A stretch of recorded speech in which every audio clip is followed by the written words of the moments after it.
I'm Victor Margiotta, and this is the Community Show. Thank you so much for watching.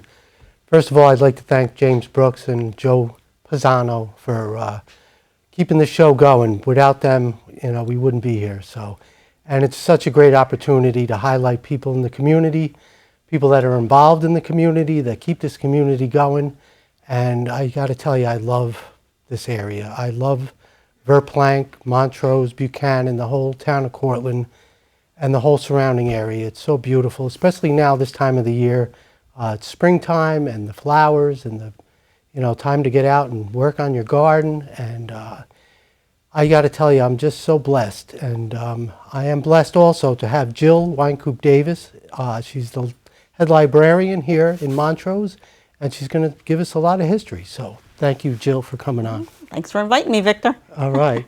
I can't help but talk about family because family is the cornerstone of the community and society in general. So tell us a little about, your upbringing. Sure. So I have spent my entire 55 years of life right here in Montrose. I left for a short period of time just to go to college. My dad grew up here and he went to the Montrose Elementary School. So he was definitely a townie. My older sister still lives locally here, and my younger sister moved all the way to Danbury. So we are definitely all New York people. I don't think you can ever really take New York out of the person. Even moving to Danbury, they still root for the Yankees. So, so she really is the black sheep, that one, because we all root for the Mets. But so our family has just been a part of this community forever. It's so true. Your father was the best. Everybody loved. Yeah, my dad worked many years at Dayrose. He was there probably for about 25 years. Then he moved down to Post Road Deli for a little while.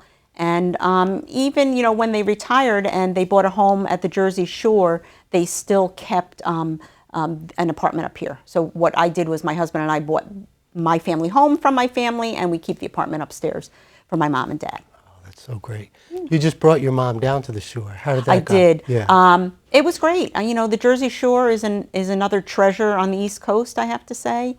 And they have a nice little life down there.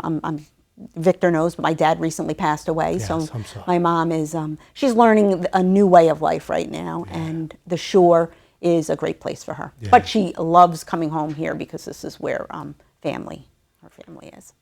We have to talk about Dayrose. I mean, it is definitely a historical memory for me. Yes. So Dayrose has a lot of connections for us because I went to school with Dawn DePietro, so it was Harry and Ralph who owned the store originally. And my dad, I only remember him working there, so it had to have been like my whole middle school, high school time of life that he was there. And I remember when I was in high school, he would let me come, and I would help Albie Small stock the shelves. What's up, Al? Yeah, right. How's Florida?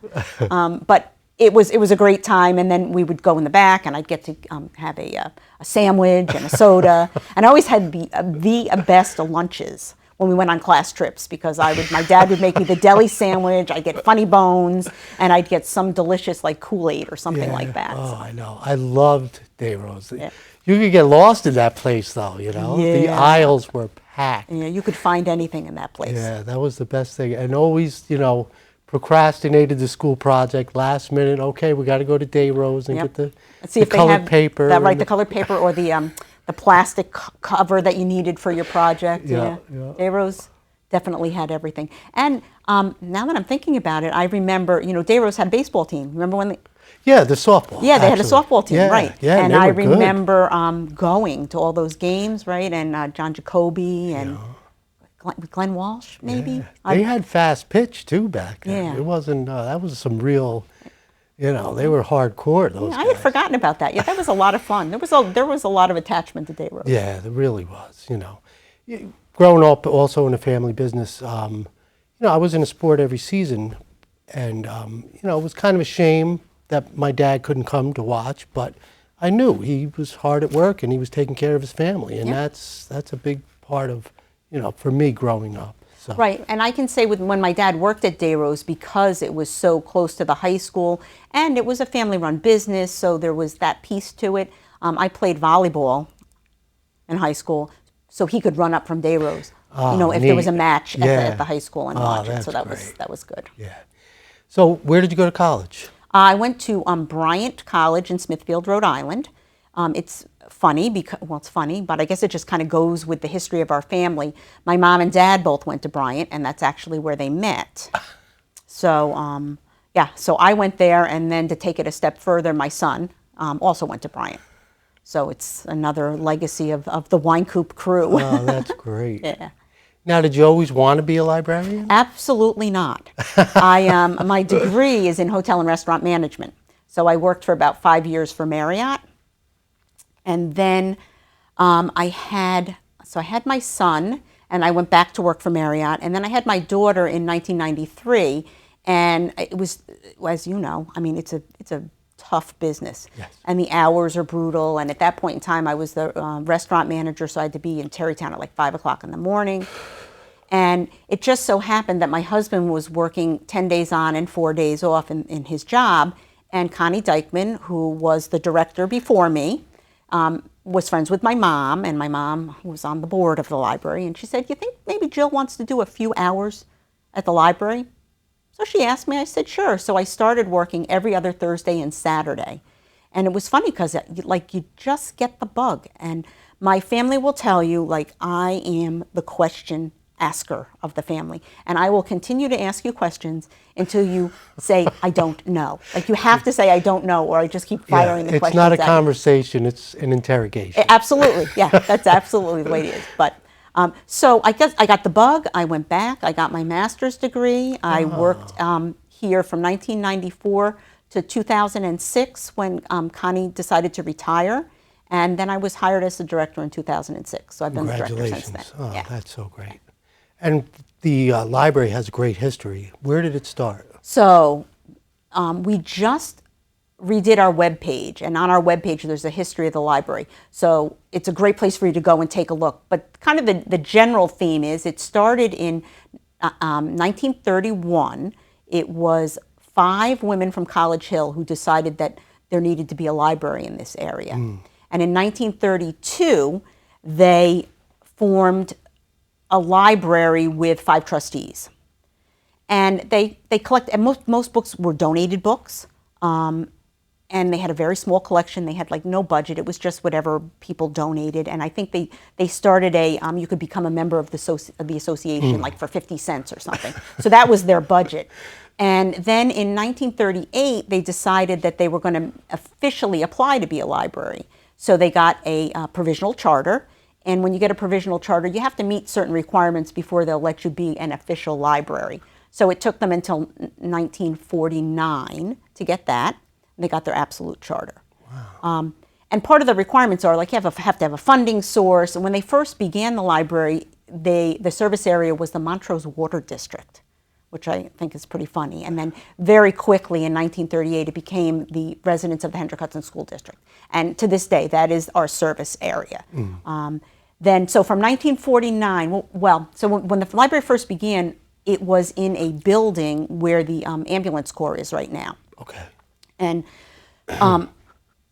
that building had in it a butcher shop. It had a candy store that was owned by my Uncle Jan Cavanna, and then a little space for the library. And they made it there, I think, until like, I'm going to say it was like maybe around 1949. I'm not 100% sure. And they moved across the street to the Montrose Deli. And they stayed there until 1966. Yeah, that building's pretty old. That is pretty old. So they moved there, and then they they moved to the Cavanna building. So right by Foldrum's in that first store there, and that's where I remember going to the library, the very corner one. Right. Dare we say where the vape shop is? That was the library. So it was there from 1966 until 1977 when it moved to the firehouse, the old firehouse that they converted to the library.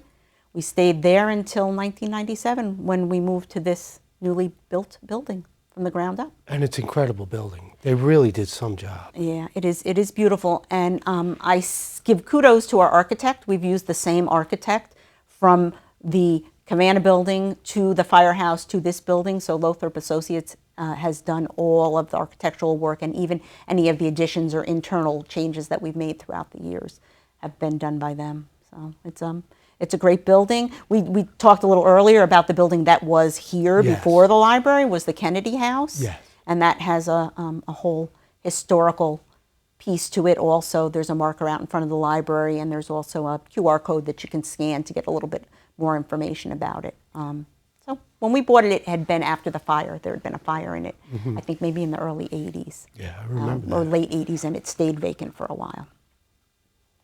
It's funny because we're like right on the border here of Verplanck and Montrose and Buchanan, and which is great because, you know, it services all three communities. We are a so- community library, yes. I always joke and say that our address is Montrose. We're in the Verplanck Fire District, and we're hooked to the Buchanan sewers. So we really are a community library, and that just shows that everybody was on board to have us here. Oh, there's no doubt about it. It's such a great place. I do, you know, I highly recommend coming here. Now, the one room has the art exhibit.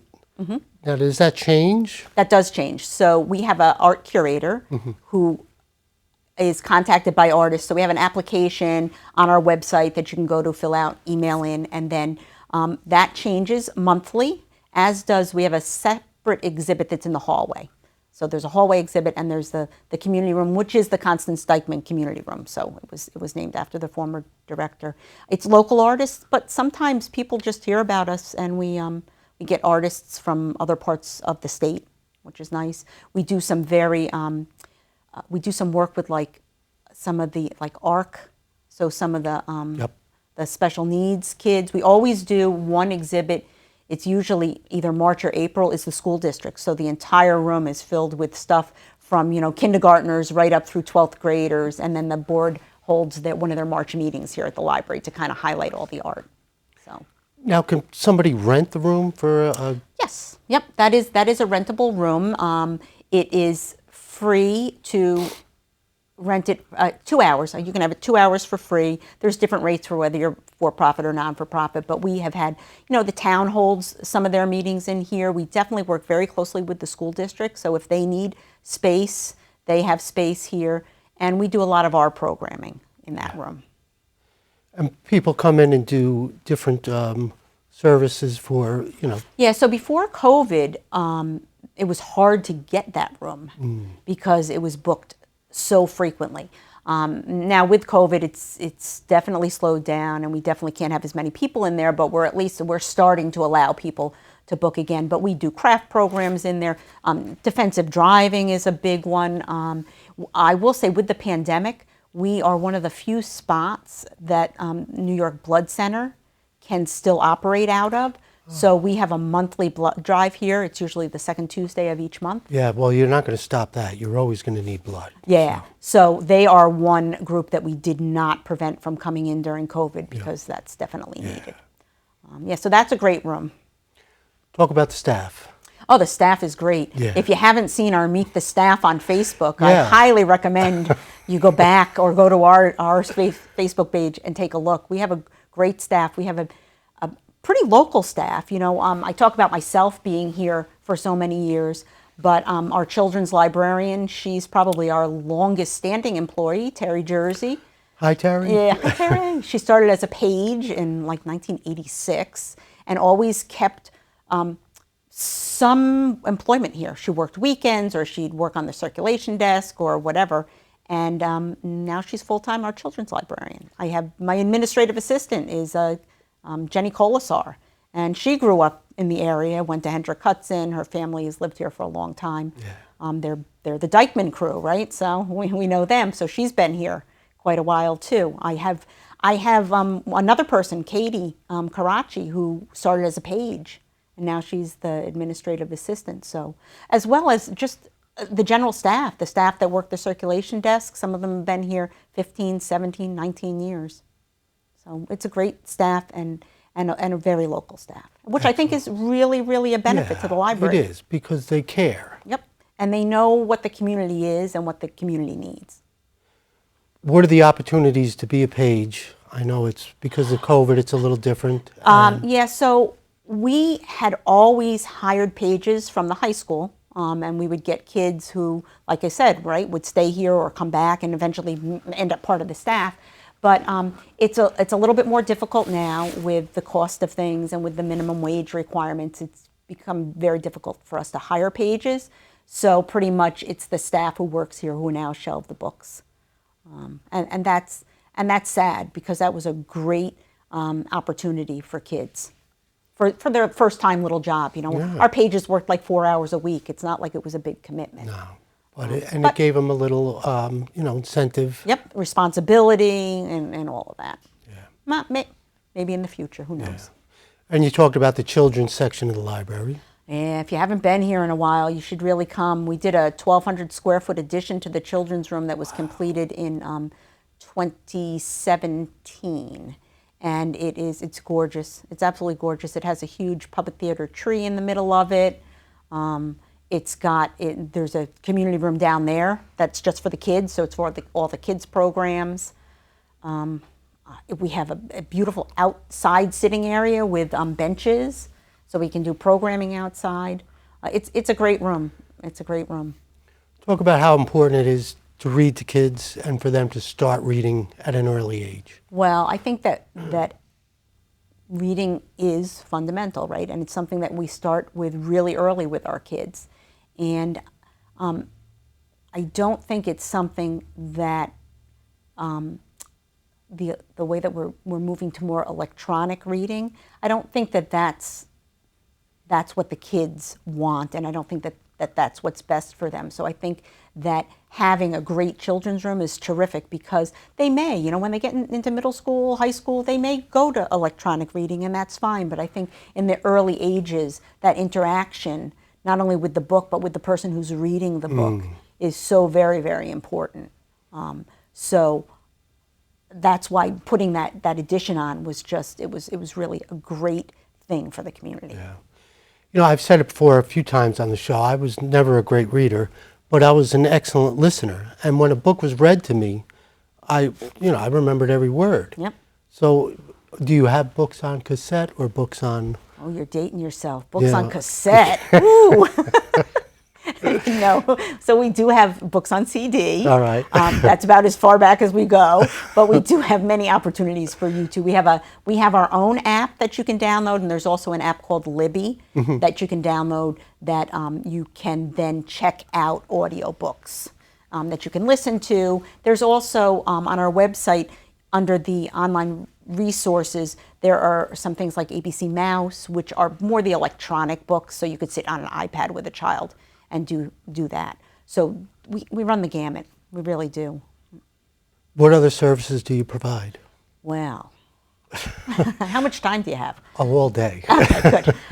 So we do traditional library services, right? So Yes. we do books, we do movies, we do CDs. We have great space for you to come in and use. So we have 3 study rooms that can be booked online for use. We have this great room that we're sitting in now, which is our lounge. So you can come and hang out here. We have a little vending area. You can get a cup of coffee. You can have some chips. So we have that. We are I bet you know this, we are a Easy Pass retailer. That's right. So I saw that. You can come and pick up Easy Pass here.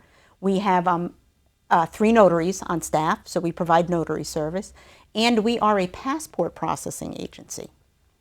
So you can come here for new passports only, of course. Renewals you do yourself, but yeah. So you can make an appointment to come here and meet with one of us, and we can do your passport application for you. That's super. Yep. We're a green building, so we became green certified through the Green Business Partnership in 2016, and we do an awful lot of services that are related to that. So you can bring your old batteries here. You can, because I've been looking for a place to bring them. So we take those old batteries. We take CFL lights. We just started a project where we're taking the plastic that comes plastic Ziploc bags, the plastic that comes like if you buy a case of water, something like that, all that type of plastic, we're collecting that. And when we collect 500 pounds, we will get a free Trex bench. So we're putting it out to everybody to bring their plastic to Okay. us. Excellent. Yeah, so that we can get our free Trex bench. So we do that. We have 289 solar panels on the building that have been on and operable really since 2018. We have cut our electric kilowatt usage by about 65%, and we have cut our electric bill by about $30,000 a year. So it's funny when people say to me, what's the best thing about that children's room addition? I'll say it's the solar panels. See that? Because I really love those. And we also have a community rain garden. So we had a patron who donated some money so that he could put his wife's name on our community garden. It's her name is Deborah Appel Chamu, and it's a great garden. It's got all native plants in it, and it takes the rainwater from our gutters and feeds it down into the plants. So My house is almost 200 years old, and it has one of those basins where it collected the rainwater. And you know, my neighbor, when he moved in next door, actually we both moved in about the same time. You know, he had kids, and he kept complaining that the kids were going to fall into this thing. So he's wanted to fill it in for years. So I finally put a shed on top of it. I was going to say, do you use it? Yeah. You put a shed on. All right. So, Yeah. you know, I love the history here. What's like the oldest book that you have? Oh, I have no idea. No, huh? No, I have no idea what the oldest book would be. I can't even venture a guess. Yeah. What about new books? What do you have? So new books we have a variety of new books because we have, of course, there's the new children's books, there's the newest bestsellers we have. Right. We have a whole new book section.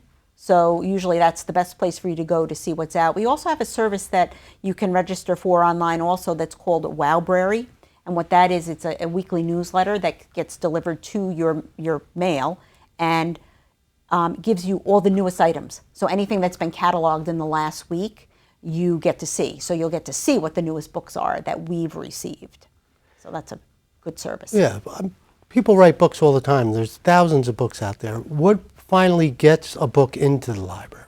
So we have a number of people who purchase books, and it's usually through, well, it would be through if it's a popular book, like if it's been on some sort of a morning news show or something like that, that book will definitely get here. There's the New York bestsellers list, which we go off of, and then we have journals, professional journals that we go through. We read the reviews, and then we select titles that way. And really, the biggest piece of it is knowing the community, right? So you know what goes out, and you know what the community likes, so you make sure that you buy more of those. Now with COVID, when the books come back, they have to be quarantined? We did quarantine. I know, we did quarantine. Doesn't it sounds so weird to say that we're quarantining the books, but we did. So we quarantined books up until the beginning of April. They were quarantined for 3 days. And that was everything. That was whether it was the book drop or, so Westchester libraries in general have a great transport system. So you can get a book from any library in Westchester, and it is brought through a transport system. So even those books had to be quarantined. But at the beginning of April, we decided that there was enough information out there that really COVID was not transmitted so easily through touching materials. Yeah. So we went to only quarantining for 1 day, really. And we put in a great cleaning protocol too. So where the building is cleaned professionally 3 nights a week. Oh, that's great. We put up the glass partitions, so we really did all that we could to make it as safe as possible, which is one of the reasons why we have been open to the public by appointment only since June of last year, when a lot of libraries chose to stay closed because of the pandemic. And we will start on May 3rd being open regular hours and no appointment needed. Good.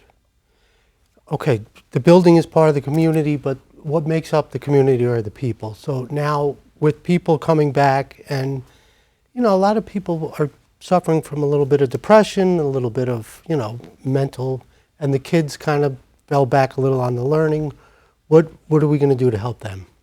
Well, I think having the building open Yes. and for people to just be able to come in will be a big part of it. I think starting up our in-person programs also will Just help gonna out. help, yeah. And I think just the continued, when the pandemic happened, like we pivoted so quickly to be able to get together as a group, the staff, and say, what can we do to help the community? So we immediately started brainstorming, and we came up with virtual programming, which like everybody else did too. Yeah. But it really is, I think it's a good thing because that can continue to help people, right? We never thought about doing that before. It was always, you come to the library, which is awesome and is still, I think, the best way.